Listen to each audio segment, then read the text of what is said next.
2011 में चलती ट्रेन से मुझे कुछ बदमाशों ने, मैं वॉलीबॉल चैंपियन भी रह चुकी हूँ, 2011 में चलती ट्रेन से मुझे बदमाशों ने एक गोल्ड चेन पहनी थी, चलती ट्रेन से मुझे उठा के बाहर फेंक दिया था। लखनऊ से दिल्ली आ रही थी मैं। कंपार्टमेंट में बहुत सारे, जनरल कंपार्टमेंट था, बहुत सारे लोग थे, किसी ने मना नहीं किया। एक प्लेयर का जो स्पिरिट होता है वो अपने आप, जब कोई छीनने की कोशिश करता कुछ भी, वो देता नहीं है। तो मेरे में भी था, मैंने मना किया और उन्होंने मुझे चलती ट्रेन से वो 4-5 ने उन्होंने बाहर फेंका। दुर्भाग्य ये था कि उसी समय दूसरी ट्रैक से ट्रेन आई और मैं उस ट्रेन में टकराई, फिर नीचे गिरी, दोनों ट्रेनें निकल गईं। कुछ देर बाद मैंने हाथ को ऐसे रख के उठने की कोशिश किया तो देखा कि मेरा पैर कट चुका था। थाई को उठा के देखा, मेरा पैर ऐसे जीन्स में लटका हुआ था, ब्लड फोर्सफुली निकल रहा, दूसरे पैर की हड्डियां टूट टूट के बाहर निकल चुकी थी। पूरी रात मैं चिल्लाती रही, ट्रैक पे छोटे छोटे पत्थर होते ऐसे चिल्लाती रही कि कोई बचा ले, कोई नहीं आया बचाने। और जब पूरी रात चिल्लाते चिल्लाते इतना कि मुझे दिखाई भी देना बंद हो गया, जब ट्रेन आता था तो वाइब्रेट होता था। इतना ही नहीं, फ्री का इनविटेशन भी लोगों को मिल गया था, कुछ लोगों को। ट्रैक पे आपने ट्रेन की ट्रैक पे छोटे छोटे चूहे देखे होंगे, मेरे कटे हुए पैर पे आग के मेरे पैर कुतर रहे थे। मैं ब्रेन कॉन्शियस मेरा पूरा काम कर रहा था मेरे, लेकिन बॉडी में कोई भी मूवमेंट नहीं था। पूरे पल में वही चीजें सोच कि कैसे मैं अपने आप को कैसे बचा पाऊं। लेकिन करीब पूरी रात ऐसे बीता। सुबह गांव वालों ने मुझे बरेली डिस्ट्रिक्ट हॉस्पिटल यूपी में है, वहां पे हुआ था ये।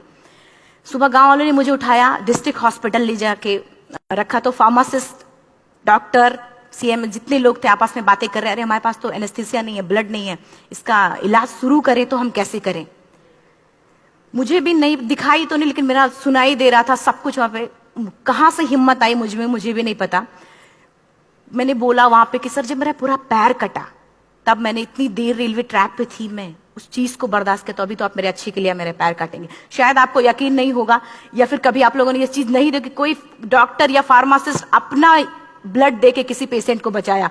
मेरी इस बात को सुनने के बाद वहां के डॉक्टर और फार्मासिस्ट दोनों ने एक एक यूनिट ब्लड दिया और मेरे पैर को बिना एनेस्थीसिया अलग कर दिया गया। आज भी मैं उस दर्द को महसूस करती हूँ। जब भी मैं जब बोलती हूँ तब मैं वो चीजें महसूस करती हूँ। उसके बाद जब बात मीडिया में आई, लोगों को पता चला कि मैं नेशनल प्लेयर है, KGMC king George medical college Lucknow में एडमिट करा, लखनऊ से फिर sport minister, AIIMS trauma centre Delhi. तब तक सब ठीक ठाक चल रहा था, प्लेयर होने की वजह से अच्छा ट्रीटमेंट मिलना शुरू हुआ। करीब 4 महीने मैं एम्स में रही। एम्स में रहने के बाद जब मैं थोड़ा ठीक हुई, करीब 25 दिन बाद जब ठीक हुई, न्यूज़पेपर में गोल गोल लिख के आ रहे कि अरुणिमा के पास टिकट नहीं था, अरुणिमा ट्रेन से कूद गई। उसका खंडन किया घर वालों ने, फिर बोला कि अरुणिमा सुसाइड करने गई थी। जिस लड़की का शरीर का एक अंग कट चुका, पूरी जिंदगी का पता नहीं कि व्हील चेयर है, बैसाखी, या पता, यहां तक कि मेरे स्पाइन में 3 फ्रैक्चर था, मुझे यह भी नहीं पता था कि मैं बेड से उठ भी पाऊंगी कि नहीं। अंदाजा लगाया जा सकता, सिर्फ अंदाजा लगाया जा सकता है कि उसकी दिलो दिमाग पे क्या चल रहा होगा, उस परिवार की क्या स्थिति रही होगी, जब जिस परिवार की एक यंग एज लड़की का इस तरीके का सिचुएशन हुआ हो। फिर भी कहते हैं कि जहां चाह होती वहां राह मिली जाती है। एम्स के हॉस्पिटल के बेड पे मैंने डिसाइड किया, क्योंकि अपनी बातें हम चिल्ला चिल्ला के करें, वो सिस्टम की इतनी हाई लेवल की बातें हो रही थी कि हम एक मध्यम वर्गीय फैमिली से थे, हम अपनी बातें चिल्ला चिल्ला के कह रहे थे, लेकिन कोई नहीं सुन रहा था। लेकिन कहते हैं मैंने अपने दिल, दिमाग, अंतरात्मा से ये चीज सोच ली कि ठीक है, आज आपका दिन है, जितना चाहो बोल लो, एक दिन तो मेरा दिन आने वाला, मैं प्रूफ कर दूंगी कि मैं क्या हूं, मैं क्या थी, ये मैं प्रूफ कर दूंगी। हॉस्पिटल के बेड पे डिसाइड किया वॉलीबॉल नहीं, लाइफ का सबसे टफ गेम करना है, तब मैंने माउंटेनिंग चुना। जब मैंने माउंटेनिंग कहने और करने में बहुत फर्क होता है। जब मैंने माउंटेनिंग की बात सोची और लोगों के सामने, सबसे बड़ी चीज थी सही गाइडेंस में ट्रेनिंग लेना, दूसरा स्पॉन्सरशिप। इतना बड़ा एक साथ तो मैंने 40 से 50 लाख मैंने वाकई में कभी नहीं देखे थे पहले। मेरे लिए बहुत बड़ी चीज थी वो इकट्ठा कर पाना। जब मैंने लोगों के सामने रखा कि मैं माउंटेनिंग करना चाहती हूँ, एवरेस्ट के लिए मुझे ट्राई करना है, हर किसी ने मुझे बोला कि क्या है, पागल हो चुकी हो क्या, तुम्हारा दिमाग खराब हो चुका, तुम कभी नहीं कर सकती माउंटेनिंग। एक पैर आर्टिफिशियल है, दूसरे में रॉड है, और तुम्हारा दिमाग खराब है, स्पाइन में भी फ्रैक्चर है, तुम पागल होगे, चुपचाप कोई नौकरी करो, जीवन यापन करो। क्योंकि लोगों का सबसे बड़ा प्रॉब्लम ये होता, लोग फिजिकल देखते, पैरों को मेरी अंतरात्मा में क्या चल रहा था वो तो किसी को पता ही नहीं था। मुझे लगता है कि आज यहाँ पे मैं भी सुबह से देख रही हूँ, इतने अच्छी अच्छी चीजें मैंने सीखी यहाँ पे।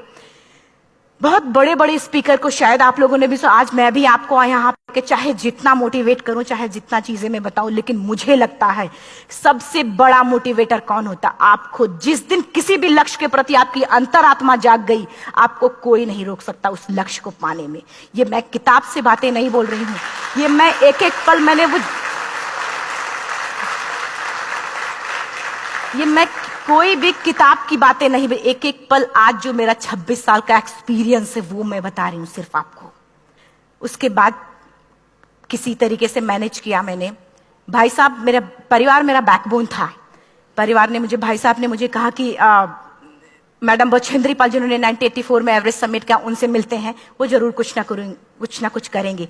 हॉस्पिटल से निकलने के बाद मेरे राइट लेग में स्टिचेस लगी थी। मैंने डायरेक्टली घर जाने की बजाय, जब लोग ये सोचते हैं कि मुझे अपना जीवन यापन कैसे करना है, जब लोग ये सोचते हैं कि मुझे अपनी जिंदगी के मेरे दिमाग में सिर्फ 2 चीजें चल रही थी, मुझे इनका जवाब कैसे देना है और एवरेस्ट समिट कैसे करना है। फर्स्ट तुरंत गए बछेंद्री मैम के पास। जब मिले, मैम ने फर्स्ट टाइम जब मुझे देखा तो उन्होंने कहा, अरुणिमा, उनकी आंखों में आंसू आ गए। उन्होंने बोला, अरुणिमा, तूने ऐसी हालात में एवरेस्ट जैसे दुरूह पहाड़ के बारे में सोचा तो तूने अपने अंदर तो एवरेस्ट फतह कर लिया, अब तो सिर्फ लोगों के लिए। मेरे परिवार को छोड़ के बाहर की पहली ऐसी महिला थी जिन्होंने मुझ पे भरोसा किया था कि हाँ अरुणिमा, तुम कर सकती हो। मेरे लिए वही बहुत बड़ी चीज थी। प्लानिंग भी कर ली, मैम भी मिल गई, सब हो गया। लेकिन जब उतरते हैं फील्ड में तब पता चलता कि हम क्या हैं। रोड हेड से मैं पहुंच गई। मैडम ने कहा कि ठीक है, तुम्हारे कहने तुम्हारे सोचने से कुछ नहीं होगा अरुणिमा, प्रूफ करो कि कर सकती हो। मैंने कहा बस एक मौका चाहिए मुझे।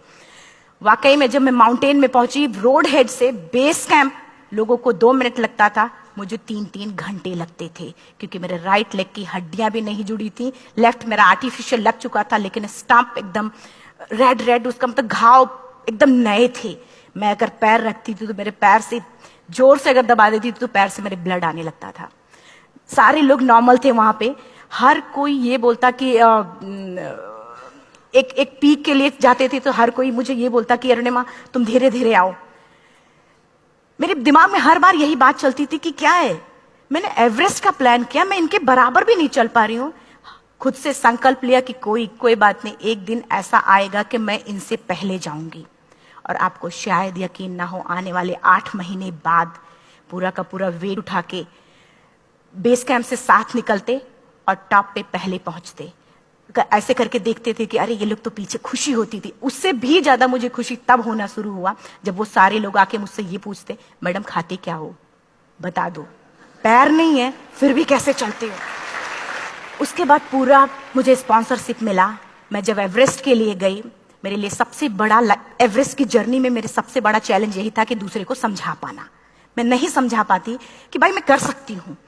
जब मैं एवरेस्ट के लिए गई, शेरपा होता, शेरपा को जब ये बात पता चला कि मेरा प्रोस्थेटिक लेग है, आर्टिफिशियल लेग है, दूसरे में रॉड, बोला नहीं ले जा सकता, इसकी वजह से तो मेरी भी जान जाएगी।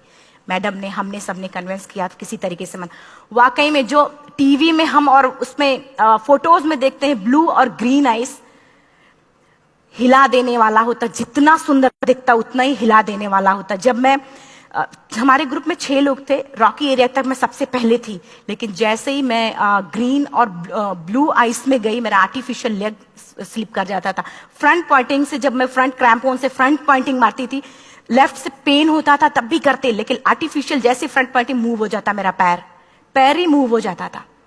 शेरपा मुझे बोला नहीं हो सकता अरुणिमा, जबरदस्ती मत करो। मैंने कहा कुछ नहीं, ये मेरा पैर है, मैं जानती हूं कैसे चलेगा। फाइनली 1, 2 बार, 3 बार करने, 4 बार, 5 बार होल हो जाता था। आइस थोड़ा टूट के निकलता था तो मैं वहां पैर रख के जाती थी। कैंप 3 तक ठीक था, प्रॉपर एक्लेमेटाइज किया अपने आप। कैंप 3 तक जनरली गए। बात जब कैंप 3 के ऊपर की होती है, साउथ कोल समिट, अच्छे माउंटेनियर, अच्छे दिलेर के हौसले धरे के धरे तब रह जाते हैं जब अपनी आंखों के सामने किसी को मरता देखता है। और दिमाग में बात, जब जिसको डिसीजन मेकिंग, और जब दिमाग में बातें जब ये आने लगती हैं कि अरे जिस चीज के लिए हम जा रहे हैं उसी चीज के लिए आदमी मर रहा है, इसी चीज के लोग लिए मर चुके हैं। रात में क्लाइंबिंग, ज्यादा से ज्यादा माउंटेनिंग रात में की जाती है क्योंकि वेदर शांत होता है। जब मैं रात में निकली साउथ कोल से, कैंप 4 से, मेरी हेडलाइट जिधर ही हेडलाइट जा रही थी उधर ही डेड बॉडीज मुझे नजर आ रही थी। मेरे रोंगटे खड़े हो रहे थे। मुझे समझ में नहीं आ रहा था कि मैं करूं तो क्या करूं। इतना ही नहीं, मैं जिस रोप में थी उसी रोप में जब मैं आगे जा रही हूं और एक बांग्लादेशी, उनका हाथ हल्का हल्का ऐसे हिल रहा, मुंह से आवाज आ रही थी। मैं एक्सप्लेन नहीं कर सकती मुझे कितना डर लग रहा था। बार बार ये बार बार मन में आती, इसका ऑक्सीजन खत्म हुआ है, ये मर चुका है लास्ट सिचुएशन में, और हम कुछ नहीं कर पा रहे हैं, क्या करें। उसके बाद मैंने 10 से 15 मिनट सिर्फ मैं वहां खड़ी रही। मैंने सिर्फ इतना बोला कि अगर आप सभी में से सभी ने एवरेस्ट सबमिट कर लिया तब तो ठीक है, अगर नहीं सबमिट किया है मैं सबके लिए एवरेस्ट सबमिट करूंगी और जिंदा वापस जाऊंगी। क्योंकि जैसा हम सोचते हैं हमारी बॉडी उसी तरीके से जनरेट करना शुरू करती है। मैंने डेड बॉडी, क्योंकि जा ही नहीं सकते थे किनारे से, उसी रोप में वो एंकर है, डेड बॉडी को लांगी और लांग के जाना शुरू किया। हिलेरी स्टेप साउथ समिट के करीब जब मैं खुद पहुंची, मेरे शेरपा ने एक जोर से झटका मुझे दिया कि अरुणिमा वापस चलो, तुम्हारा ऑक्सीजन खत्म हो रहा है। हिलेरी स्टेप के बाद एवरेस्ट समिट है, थोड़ा चलने के बाद एवरेस्ट समिट है। अगर कोई आपसे ये बोले, आप अपने टारगेट के इतने करीब हो, अगर कोई आपसे ये बोले कि अरुणिमा वापस चलो, कैसा लगता है। मैंने भी यही बोला, सर क्या बोल रहे हो आप, मैं नहीं जाऊंगी वापस। बोला अरुणिमा जिंदगी रही, दोबारा ट्राई करना और एवरेस्ट समिट हो जाएगा दोबारा तुम्हारा। मैंने कहा नहीं, ये आप जिंदगी में गोल्ड चांस बार बार नहीं आते, लाइफ में कभी कभी आता है, ये आपके ऊपर आता, आप उसको पकड़ के रखते हो या फिर छोड़ देते हो। मैं अपना गोल्ड चांस कभी नहीं, क्योंकि मैं जानती थी मुझे स्पॉन्सरशिप बहुत मुश्किल से मिला, एक बार अगर मैं छोड़ देती दोबारा मुझे कभी नहीं मिलता। मैं बहुत अच्छी तरीके से जानती थी। मेरा फाइनली मुझे बछेंद्री मैम ने भी एक बार बात समझाई थी, मेरी माँ ने मुझे एक बार बताया था कि लाइफ में कभी कभी सिचुएशन ऐसी आती है जब सिर्फ आप अकेले होते हो, डिसीजन सिर्फ आपको लेना होता है। जहां पे भी होना, खड़े होकर हल्का सा पीछे मुड़कर देखना और ये सोचना कि आप एक एक कदम चल के यहां तक पहुंचे हो, सिर्फ अपना एक कदम आगे बढ़ाना, तुम देखना कुछ देर बाद तुम टॉप पे होगी। मेरे दिमाग में उनकी बातें वीडियो की तरह चल रही थी और सिर्फ एवरेस्ट का टॉप चल रहा था। मैंने शेरपा को पहले कन्विंस करने की कोशिश की कि भाई चल, कुछ नहीं होगा भाई चल। फाइनली जब वो नहीं माना, मैंने एक कदम आगे बढ़ाया, डिसीजन लिया कि नहीं, जाना ही जाना है। आगे बढ़े, करीब 1 से 1.5 घंटे बाद मैं टॉप पे थी। और इतना ही नहीं, आज भी मैं जितनी बार बोलती हूं उतनी बार मैं महसूस करती हूं, मेरे रोंगटे खड़े हो जाते हैं, मेरा दोनों हाथ ऊपर करके जोर जोर चिल्लाने का मन कर रहा, कितनी जोर से चिल्लाऊं कि सबको बता दूं कि आज मैं टॉप ऑफ द वर्ल्ड पे हूं। उन लोगों को बता दूं जो लोग ये सोचते हैं, लड़की, दूसरे विकलांग, तीसरे मिडिल क्लास में, जो लोग एक बार हार के फिर दोबारा लड़ना नहीं चाहते, जो लोग हारने के बाद सोचते हैं कि हम दोबारा कुछ कर नहीं सकते, उन लोगों को मैं चिल्ला चिल्ला के टॉप से बताना चाहती थी कि नहीं, आप सब कुछ कर सकते हो। सिर्फ एक सोच की विकलांगता, हैंडीकैप आदमी यहां से होता है, यहां से नहीं। अगर यहां से जो आदमी विकलांग है तो नॉर्मल आदमी भी विकलांग है, जो अगर यहां से विकलांग है। चिल्ला चिल्ला के मैं बताना चाहती थी। मैंने शेरपा से कहा कि आप एक फोटो खींच लो, क्योंकि सारे लोग फोटो, अपना नेशनल फ्लैग का जो वैल्यू होती है ना, वो जो हम कहीं बाहर होते हैं तो पता चलता है। मुझे भी बहुत खुशी हो रही थी, फ्लैग को हग किया और बोला फोटो खींचो। बोला पागल हो गई है, तेरा ऑक्सीजन कभी भी खत्म हो जाएगा, नीचे चल। नहीं, फोटो खींच लो। फोटो खींचा उसने। वो तो अगली बार इतना तेज गुस्सा हुआ, मैंने उसको बोला कि भाई वीडियो भी बना ले। 8848 की हाइट पे ऑक्सीजन खत्म हो रहा है, आज हम भी हंस रहे हैं आप लोगों के साथ क्योंकि यहां पूरा ऑक्सीजन है। और 8848 की हाइट पे जब मुझे शेरपा, कोई भी शेरपा को बोलेगा भाई वीडियो बना, तो परेशान हो जाएगा, पागल हो चुकी क्या, तुम मर जाए, यहां मैं जा रहा हूं नीचे। मैंने कहा नहीं, कुछ नहीं होगा, आप बनाओ वीडियो। किसी तरीके से मैं 4-5 पेयर बैटरी रख के लेके गई कि डिस्पोजल कैमरा, एक अलग कैमरा की, मतलब एक नहीं काम करेगा तो दूसरा करेगा, प्रॉपर प्लानिंग से। शायद आप लोग भी सोचो कि वाकई में लड़की को इतना बड़ा रिस्क लेने की क्या जरूरत थी, कि जिंदगी कभी भी जा सकती थी इसकी। लेकिन मैंने वो रिस्क लिया क्यों? क्योंकि मैं चाहती थी, कहीं ना कहीं से मेरे भी दिमाग में ये बात आ चुका था कि मैं जिंदा वापस ना जाऊं। मैं चाहती थी कि अगर मैं जिंदा ना जाऊं तो ये वीडियो मेरे इंडिया, शेरपा से मैंने यही बात बोली, ये वीडियो अगर मैं जिंदा नहीं जाती, ये वीडियो मेरे इंडिया पहुंचा देना, मेरे यूथ तक चला जाएगा। क्योंकि मैं चाहती थी कि 11 अप्रैल 2011 को मेरा एक्सीडेंट हुआ, 21 मई 2013 10:55 पे मैं टॉप ऑफ द वर्ल्ड पे थी। ऑलमोस्ट 1 से 2 साल के अंदर कैसे कैसे? यहां से मैंने ये चीज, मैंने कभी भी कामयाब होने के, मेरी वो जिंदगी बन चुकी थी, मेरा जुनून बन चुका था, मेरा पैशन मेरा जिद बन चुका था। वो मेरा सोते उठते बैठते सिर्फ मुझे एवरेस्ट दिखाई जाए। और मुझे लगता है किसी को भी अगर अपना लक्ष्य पाना है, यहां से अगर वो पागलपन जब तक नहीं आएगा तब तक नहीं होगा। वो फाइनली उसने वीडियो बनाया, बोल रहा फटाफट अरुणिमा नीचे भागो। जब मैं टॉप पे थी तो कुछ लोग और भी थे, लेकिन 10:55 पे मैंने एवरेस्ट समिट, 11 बजे के बाद अगर कोई अटेम्प्ट करने की कोशिश करता है उसको सुसाइड अटेम्प्ट बोलते हैं। जैसे ही मैं नीचे चलना शुरू की, मैंने कहा भाई हाँ चल नीचे चलते हैं। ज्यादा से ज्यादा मौतें नीचे आते वक्त होती हैं एवरेस्ट पे। जब मैं नीचे आ रही हूं, थोड़ा दूर ही मैं नीचे चली थी, मेरा ऑक्सीजन पूरी तरीके से खत्म। सिर्फ अंदाजा लगाया सकता कि जब ऑक्सीजन खत्म हुआ क्या परिस्थिति रही होगी। मैं ऐसे नीचे गिर गई और शेरपा मुझे बोल रहा कि अरुणिमा मुझे यकीन नहीं था कि तू एवरेस्ट समिट कर पाएगी, लेकिन फिर भी तूने किया। मैं चाहता हूं कि अरुणिमा जिंदा चल, तू वापस उठ, खड़ी हो। मुझे खड़ा करने की वो कोशिश कर रहा था बार बार, मैं खड़ी नहीं हो पा रही थी, वाकई में दम ही नहीं था। लेकिन फिर भी कहते हैं कि जैसे हमारे नियम होते हैं वैसे ऊपर वाले के भी नियम है। उसकी लिस्ट में जब मेरा नाम नहीं है तो वो मुझे नहीं ले जा सकता। अगर दूसरी चीज, मेरा कॉन्सेप्ट एकदम क्लियर हो चुका था। जब रेलवे ट्रैक पे मैं थी, रेलवे ट्रैक पे 7 घंटे में पड़ी थी, 49 ट्रेन अप डाउन हुई थी, तो मेरा कॉन्सेप्ट एकदम क्लियर हो चुका था। इसका मतलब है कि ऊपर वाले ने अगर मुझे कुछ बचाया है तो कुछ ना कुछ इतिहास रचने के लिए बचाया है। मैंने पॉजिटिव तरीके से सोचा। और उसी समय एक ब्रिटिश क्लाइंबर नीचे से ऊपर आ रहा था और उसके पास 2 ऑक्सीजन, तो उसने एक को वहीं फेंका और दूसरे को लेके नीचे जाना शुरू किया क्योंकि वेदर खराब था। मेरा शेरपा मुझे एंकर किया और जाने लगा नीचे, और वो फटाफट उसको लेके आए, मुझे लगाया। उसने बोला अरुणिमा तू बहुत लकी है कि तुझे यहां पे ऑक्सीजन मिला है, वाकई में ऊपर वाला भी चाहता है कि तू जिंदा रहे। वो मुझे बार बार लकी लकी बोल रहा था। शायद आप लोग में से भी कोई होगा कि जो लक और भाग्य जैसी चीजों पे भी यकीन करता हो, या पता नहीं भी। मैं किसी की भावनाओं को ठेस नहीं पहुंचाना चाहती, लेकिन मैं किसी भी चीजों पे भरोसा नहीं करती, क्योंकि मेरा मानना है कि लक भी उसी का साथ देता है जिसके अंदर जीतने का जज्बा है। अगर आपके अंदर जीतने का जज्बा नहीं है, चारों तरफ सिर्फ बहाने होते हैं, सिर्फ बहाने, इतना सारा एक्सक्यूज होता है। शायद मैं भी अगर वापस आ गई होती तो मैं बोल देती मेरा ऑक्सीजन खत्म है, कोई मुझसे पूछने ना बचेंद्री मन ना मेरा परिवार, कोई भी मुझे पूछने नहीं आता। लेकिन क्या कभी मैं अपने आप को समझा पाती? कभी नहीं। फाइनली जो भी था, लक भाग्य किस्मत में नीचे आ रही थी, बहुत खुश थी। माउंटेन, डेड बॉडीज, मेरा शेरपा, ये लोग थे। मैं किसी से शेयर भी नहीं कर पा रही थी कि अरे मैंने एवरेस्ट समिट किया, किसी से शेयर भी नहीं कर पा रहे थे। फटाफट मैंने नीचे हील मार मार के, हमारे से हील मार मार के नीचे आ रहे थे।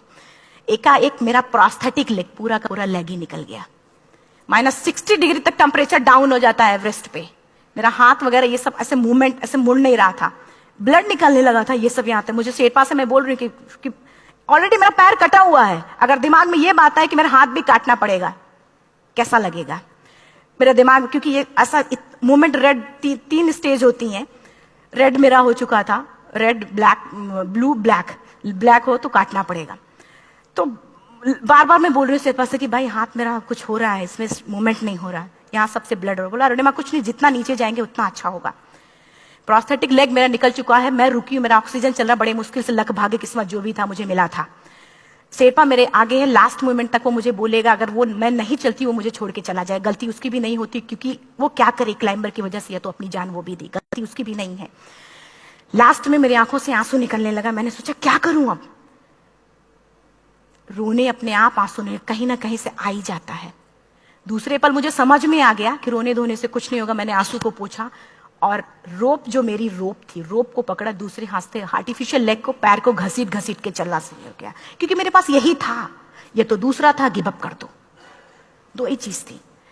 पैर को घसीट घसीट चलना शुरू हुआ। कुछ दूर नीचे चलने के आने के बाद रॉक था, उसमें घुसे, पैर को खोला, सही किया, फिर नीचे चला।